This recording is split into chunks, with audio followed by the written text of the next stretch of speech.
Today we are here to wrap up the first month of reading for the year of 2024, January 2024 reading wrap up, and it was a really good month. I definitely read a good variety. I felt like I was back into a groove of reading more variety, a lot more fantasy than I've gotten in the last couple of months, which was nice. I have a new spreadsheet that I'm using to track things, so I'm actually going to throw you guys over to hear about the overview of the 27 books I read by the numbers, and also, frankly, just to show off that spreadsheet because it was a lot of work and I'm really happy with how it came out. All right, so here's the new spreadsheet. What a thrill and a delight. Since we are still in January, I get to use the actual spreadsheet instead of having to extract the numbers to just be for 1 month. So I thought we would just take advantage of this and save me some time. So I read a total of 28 books, but only 27, not only, most of them were new reads. 27 of the 28 were new reads. This is something new I'm tracking in this sheet that I couldn't track before very easily, so that's exciting. The total number of pages I read was 9,189, and the average length of book I read was 328. Something else I'm changing in terms of page count for this is when I DNF a book, and I'm DNFing it because I got far enough into it that it would, not because, if I got far enough into it that it would make the spreadsheet instead of just not showing up anywhere, then I'm only counting the number of pages I read instead of the entire book length. So that's another improvement. The average amount of time a book had been on my TBR was a little over a year, and the average age was 7 1/3 years. So that would be, I don't know, 2016-ish, 2017, somewhere in there. Okay, here's another improvement. So the total amount I spent on books was $147.39, but of the 28 books I read, I only paid for 11. So if I paid for a book, the average amount I paid was $13.40, but including the ones I didn't have to pay for, the overall average was $5.26. With DNFs, my average rating for the month was 3.36, but if I exclude the 2 DNFs, it would bring it up to 3.66, which feels right because I feel like this was a really strong reading month overall. And then my 2 most frequent genres, and I guess that'll transition over here to some of the graphs, as you can see, was fantasy and speculative fiction. And then I had, let's see here, some sci-fi, horror, mystery, nonfiction, short stories, historical nonfiction, and historical romance. So yeah, nice little distribution there. Most of them this month were standalones, which is a nice difference, I feel like, to what I normally get into. Mostly physical, but a few ebooks and a little bit of audio. I do feel like I found my groove with nonfiction again this month, which was great, because I feel like 2023 was not... I was not in the groove on nonfiction, sadly. And then you can see my distribution of ratings here. 4 was my most frequently given rating, but I did have several 4.5 stars, which we will talk about. Most of what I read was owned in some way, though I did have a few that came from the library or subscriptions. You can see I read mostly adult, but solid representation of young adult and middle grade. Ooh, this is something fun. So I added some maps so you can kind of see a distribution of where things were located. What's excluded from this is if something is set in multiple countries or if it's in a fantasy world. So this isn't every book I read, but it's the one where I could narrow down a country where it was set. That's my year distribution, rereads, and then this is book source. Yeah. Then for the author, something fun, that's a weird term, something different and unusual is that I actually wasn't as weighted towards women authors this year for gender, or this month for gender. I actually had a lot of men. It's been a long time since it's been anywhere near this close, so that was kind of thrilling. And I read more new to me authors than repeat authors, so I thought that was also very exciting. And then here we go. So this is the distribution of where authors are from. So that's something else new that I'm tracking. And you can see, since there's no fantasy world, and I did just pick one country based on their bios, this is the distribution here. So yeah, I'm very excited about this. It has definitely fixed a lot of the problems that I was having in terms of just things that were harder to track or annoying or I had to do manually. This has fixed a lot of those problems. I also have this year-over-year dashboard so we can see how things are trending year over year. And that is going to be really exciting once it gets more and more filled in. So yeah, we'll talk about that at the end of the year. Oh, and I'm still in progress on this one, but this is just so you know, this is my collection spreadsheet, which is a separate spreadsheet, but I have not finished getting all of the data filled into here, but I'm in progress, and again, it is pretty thrilling to watch this come to be.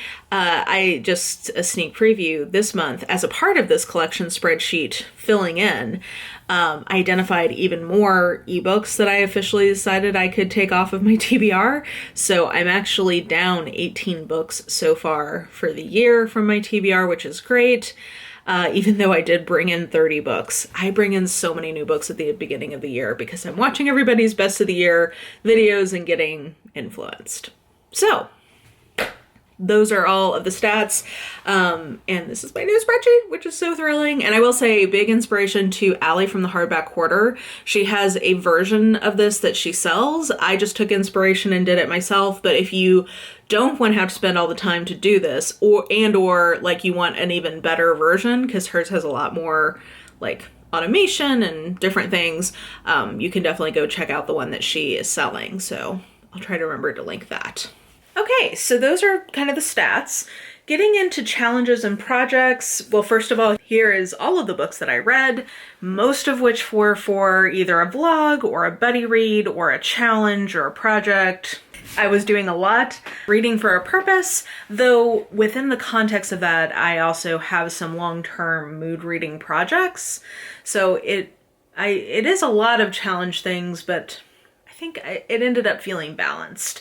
So in terms of what I'm going to talk about before we get into our superlative categories, so I do have 2 arcs I want to talk about that are not going to come up in a different category.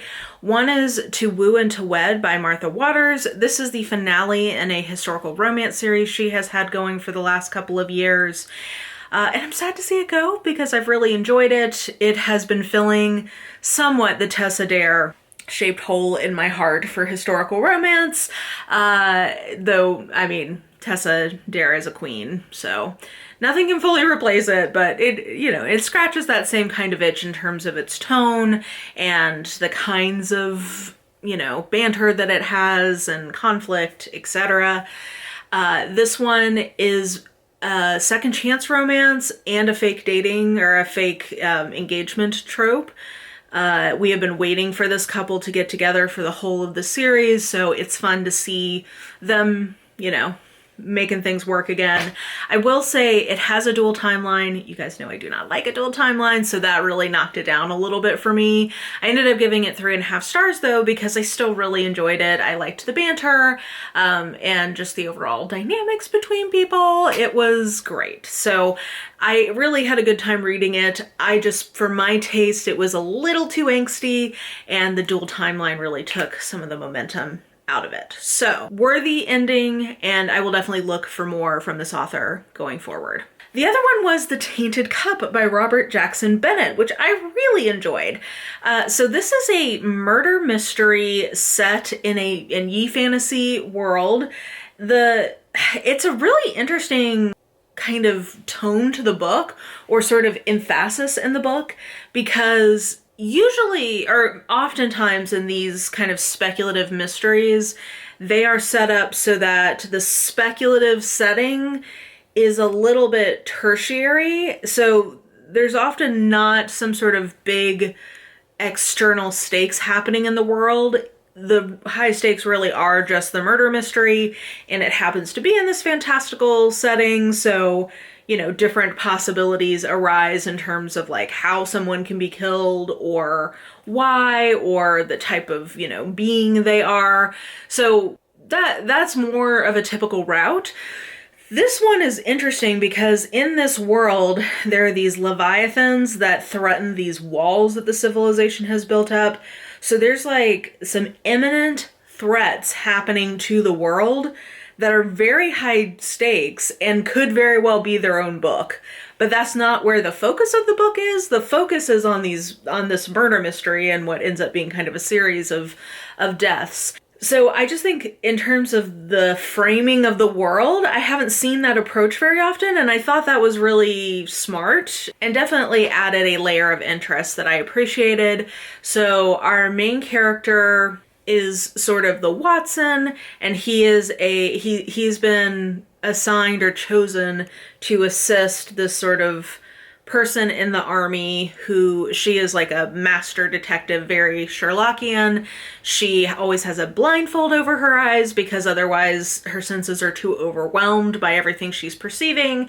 And he is what is called an engraver, meaning he can perfectly recall what's happening in a scene.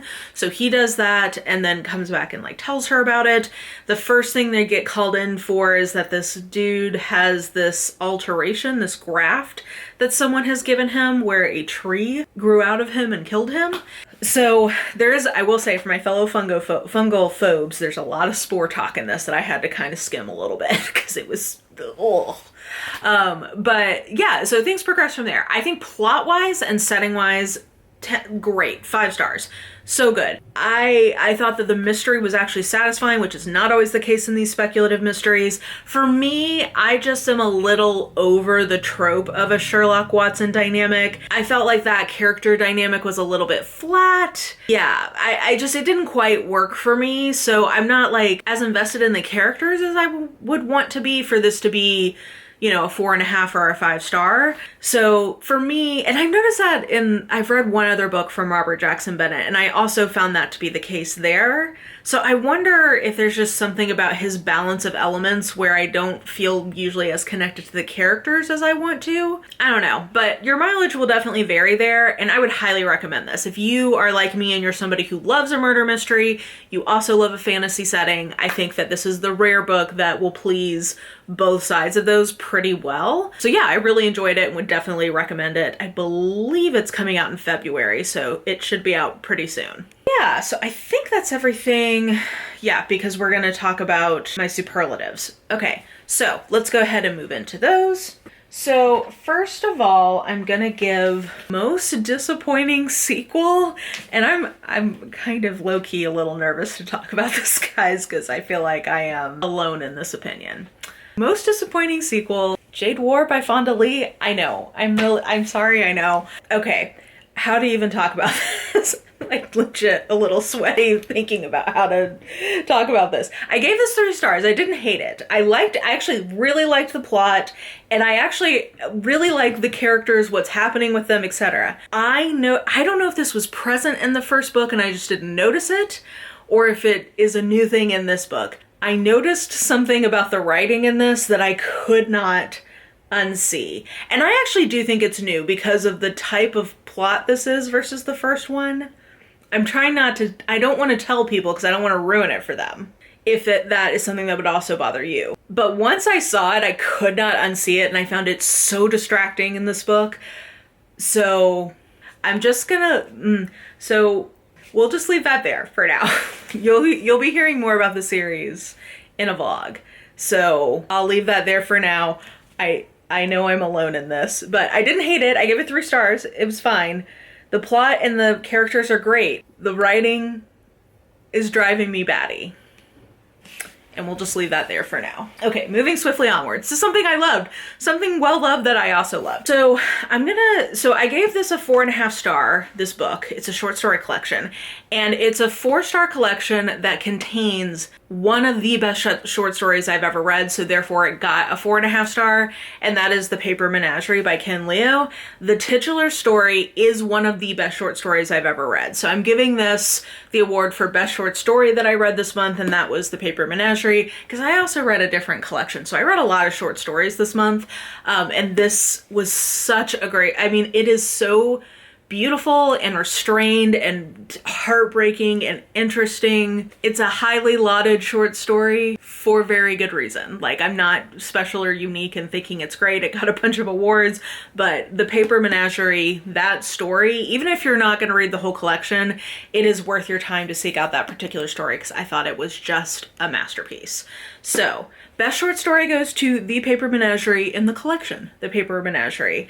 And I did give this book, the collection, 4.5 stars, and it got that extra half star purely from this one short story. Otherwise, there were definitely highs and lows, but overall, I really, my takeaway was like, wow, he's really good at writing short stories. I am a little nervous for the Dandelion Dynasty, though, to be totally honest, because I liked him best when he was shorter in his short stories, so I'm a little worried what's going to happen when we get to like a longer book, but we'll cross that bridge when we get there. Okay, and then a book I gave 3 stars to, but wanted to mention as the most atmospheric book I read was The Mary Shelley Club by Goldie Moldavsky. I read this, actually that and Paper Menagerie are both picks for me from Leanna because we did a TBR swap. You can check out that on both of our channels if you want to see more discussions about those books. But this one I gave 3 stars to and I did enjoy. I thought it was way too long. It's a YA thriller horror book. And I think that the plot, it just lingers a little bit too long, in my opinion. It takes too long to get started and then it's a little too protracted considering it's a YA book.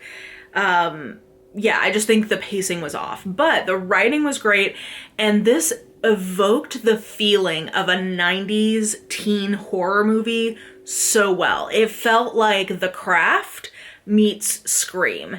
So the atmosphere and attitude I loved. I thought the writing was great, and I really enjoyed the kind of nostalgia of that as a tone. So if that sounds appealing to you, I would definitely recommend this. Like I said, I had some problems with the pacing, but I thought the writing and character stuff was great, and it was just very fun to kind of be back in that kind of a little emo, a little sort of grungy, sex and drugs and all of that. It reminded me of that era of film in a wonderful way. I realized I forgot to tell you about one of my superlatives, which was biggest bummer or biggest letdown from a cool synopsis to the reality of the book. And that is The Antique Hunter's Guide to Murder by, I think it's C.L. Miller.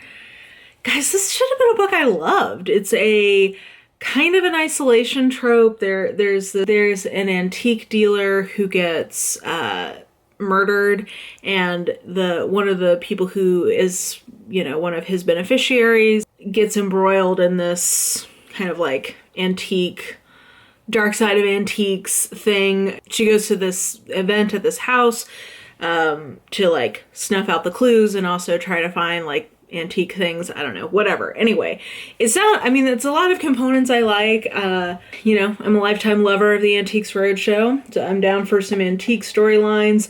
Though I will say the mean part of me, I mostly like it when people have their hopes and dreams crushed because they think they have something really valuable and it turns out it's not.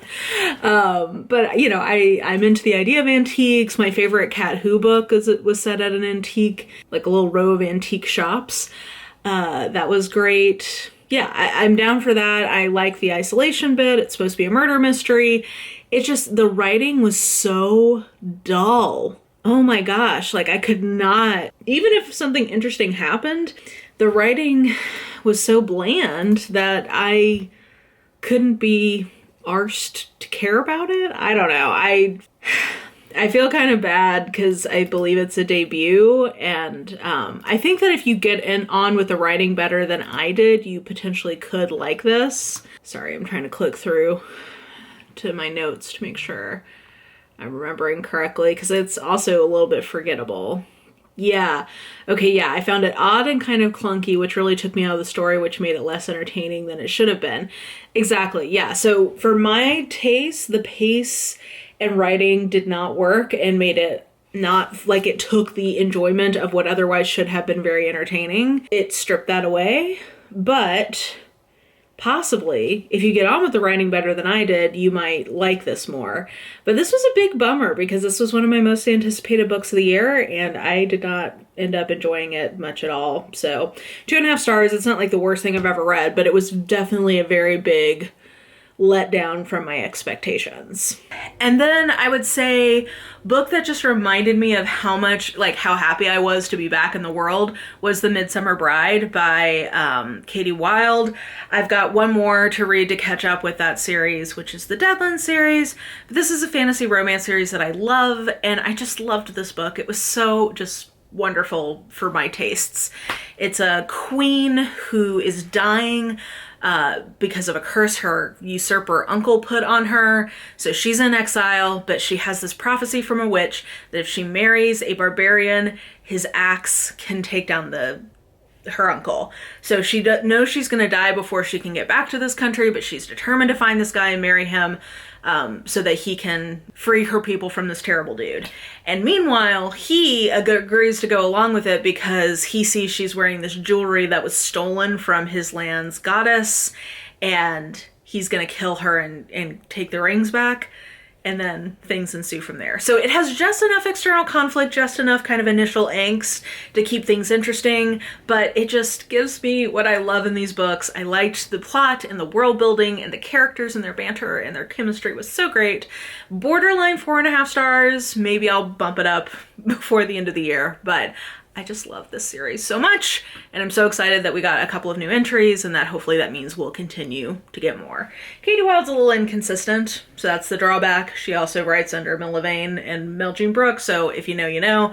But whenever she does give us things, it is worth the wait. So then we get to most recommended, least recommended, most favorite, least favorite. Once again, I'm cheating a little bit because I have multiples in a couple of these categories, but it's my list, so that means it's my rules. So, most recommended, I have 2. Both are nonfiction that I just think people should read. First of all, Palestine by Joe Sacco. This was written in the 90s, and it is a graphic novel essentially documenting the author's journey of learning more about what was going on in Palestine at the time. He's a reporter, and apparently this is like an important sort of seminal work of developing this idea of graphic novel reportage. So that's an interesting component, but it's a lot of people's stories, and it's heartbreaking, but really worthwhile. I was reading this for a while. It was hard to get through. It's a hard read emotionally, but yeah, it was definitely worthwhile. So I would recommend this. And then the other one that's a hard read, but one that I absolutely think every American should read, even though it's a hard read, is Poverty by America by Matthew Desmond. I believe that's the author. Yeah. If you know his work, he has previously written the book Evicted, which is, again, a really hard read, but really impactful and worthwhile.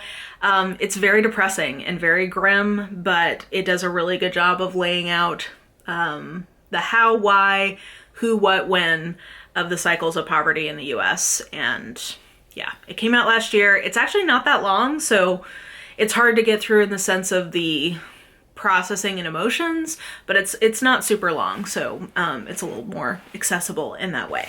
Least recommend, I'm gonna go with this collection in general, because I gave one book in this 2 stars and the other one I DNF'd.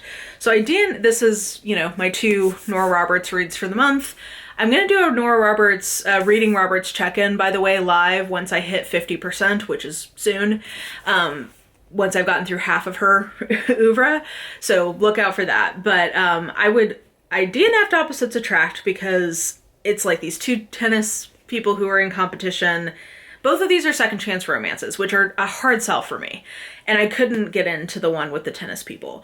But I did finish Once More with Feeling, and that is my least recommended because there's so much frickin' manhandling of the heroine by the hero in this, and just the dynamics around sex I just think are really dated, And it always has that Nora Roberts charm to the writing, but in this case, I think just the like datedness and distastefulness of the physicality of their relationship, I think outweighs it. So for that reason, I would not recommend that particular one to you. I will again state that I am not a lover of a second chance romance in general, so that could be coloring some of my thoughts and feelings there. And then least favorite, oh boy. Okay, so this is an author who I'm officially putting on the same list as Lucy Foley and Alice Feeney, which is no matter how appealing their premises are, I just can't fall for it anymore. Because if it didn't work with an isolated closed circle mystery, it ain't gonna work ever. That's my favorite trope, and if you can't get me to like my favorite trope, we are just not right for each other. I DNF this at 96 pages, and that is The Fury by Alex Michaelides. Now, unlike Lucy Foley and Alice Feeney, I do have one book that I did like by this author, which was The Silent Patient. But The Fury has the exact same writing problem I had in The Maidens, which is that it's so overwrought and melodramatic. Every chapter ends on a dun dun dun, and I don't care. I don't like the pretentious, in my opinion, the pretentious quality of the writing. I found it incredibly grating. So even though this is everybody gets together, somebody dies, you got to figure out who did it before you get God. I love that. It's on a Greek Isle with this like kind of has-been actress-ish and her hangers-on. I don't, like, it doesn't matter because I cannot deal with the writing. So unfortunately, Alex Michaelides officially is joining Lucy Foley and Alice Feeney in my don't let them fool you. No matter how good the synopsis is, stay strong and do not be fooled. So, least favorite, DNF, not for me. And then most favorite.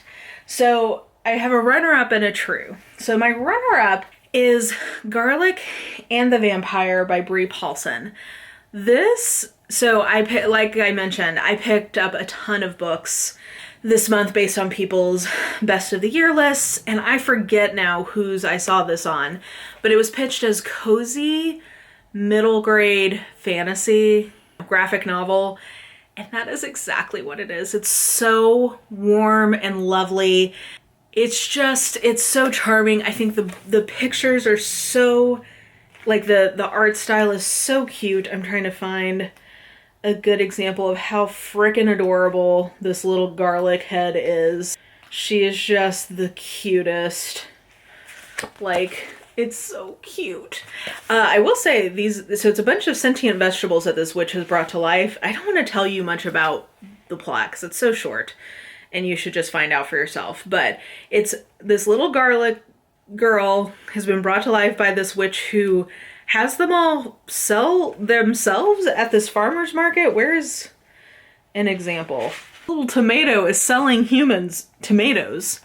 Isn't that like weird cannibalism? I don't know. Anyway, side note there. But so this witch has brought these vegetables to life, and the Garlic is a little anxious Annie, and this is basically about anxiety and how you can overcome it or work through it. And it's so sweet and so lovely. I have the next one, which is called Garlic and the Witch, on order. I can't wait to read it. So if you're looking for just like some lovely middle grade fantasy graphic novel coziness, I could not recommend this more. It just was what I needed. It's been a stressful month at work and I just needed this one day, and it really just met me where I was at. Similarly, in terms of cozy vibes, Sword Heart by T. Kingfisher is, I'm going to say, my favorite book of the month. I gave this a 4.5 and not a 5 just because I do think it lags a little bit in the middle. This is something I found in all of the fantasy romance I've read so far from T. Kingfisher. But they are also older, so I wonder if she's kind of worked through that. Because normally, I haven't had a problem with that in her more recent works. But I just think that this was so exactly what I want in a fantasy romance. So our main character, Hana, that's her name, right? Oh no, Hala. She's a widow who's been sort of like taken in by relatives. The great uncle of her late husband, she's been his caretaker and housekeeper, passes away, and he leaves her everything. And all of the relatives are in a tizzy about it, and they're basically locking her up, and they're going to try to force her to marry this horrible cousin who has clammy hands. She brings that up whenever she's explaining to people why she's not going to marry him. And they all understand. They're going to try to make her marry him so that they can keep control of the money. And she realizes, based on something she heard from the clerk in town, that if she dies before they get married, all of the money will go, hopefully, to her nieces, who are kind of like borderline impoverished. So she decides it would be better for her to just unalive herself rather than marry her cousin. She goes to do it. She unsheaths this sword, and out pops this man named Sarkis, who is like, well, you're the wielder of the sword. You own this sword, and I'm your protector, so I obviously cannot allow you to kill yourself, so we're gonna have to get you out of this. So they go on a road trip, they go to the Temple of the White Rat, they pick up Zale, who I'm obsessed with. They are amazing. He's a priest, and they are gonna come back with Sarkis and Hala to get this inheritance sorted out. And along the way, Hala and Sarkis are falling in love, and it's just the sweetest. Well, he's, hundreds of years old, but he became a sword when he was an old, middle-aged man. She's in her, I think, mid or late 30s. So, it's, a little bit of an older age romance. She doesn't want kids. So that's not really kind of the trajectory of what their romance would be, but they're just so sweet together, and it ends in a way that I definitely need more information. And there are 4 books in addition to this one that I still have to read. So I am definitely hoping that we're going to get some more information about what the long-term plans are for Hala and Sarkis. But it's funny, it's sweet, the banters, it just has the right amount of stakes in terms of external and internal conflict. Just love this. It was so what I needed, and I can't wait to keep reading the series, and this was definitely my most favorite book of the month. So I think that wraps up January. And yeah, what all is coming down the pike? I have so many reading projects going on right now, guys. I hope you guys don't get sick of them, but I am finding them very invigorating right now to focus on my goal of reading what I own. And they're helping me do that. So I hope you enjoy watching the videos, because you're gonna keep getting them. So lots of vlogs on the way, and I think that will do it for me. Let me know what you thought about any of the books I talked about. Please don't hate me for some of my opinions. Let me know if you've read anything great to start your year off. And yeah, I think that will do it for me. So if you enjoyed this video, please like, subscribe, follow me on the social medias if you are so inclined. I have all that information listed in the description box below, and I think that will do it. I hope you're having an absolutely lovely day today, and I will just talk to you soon.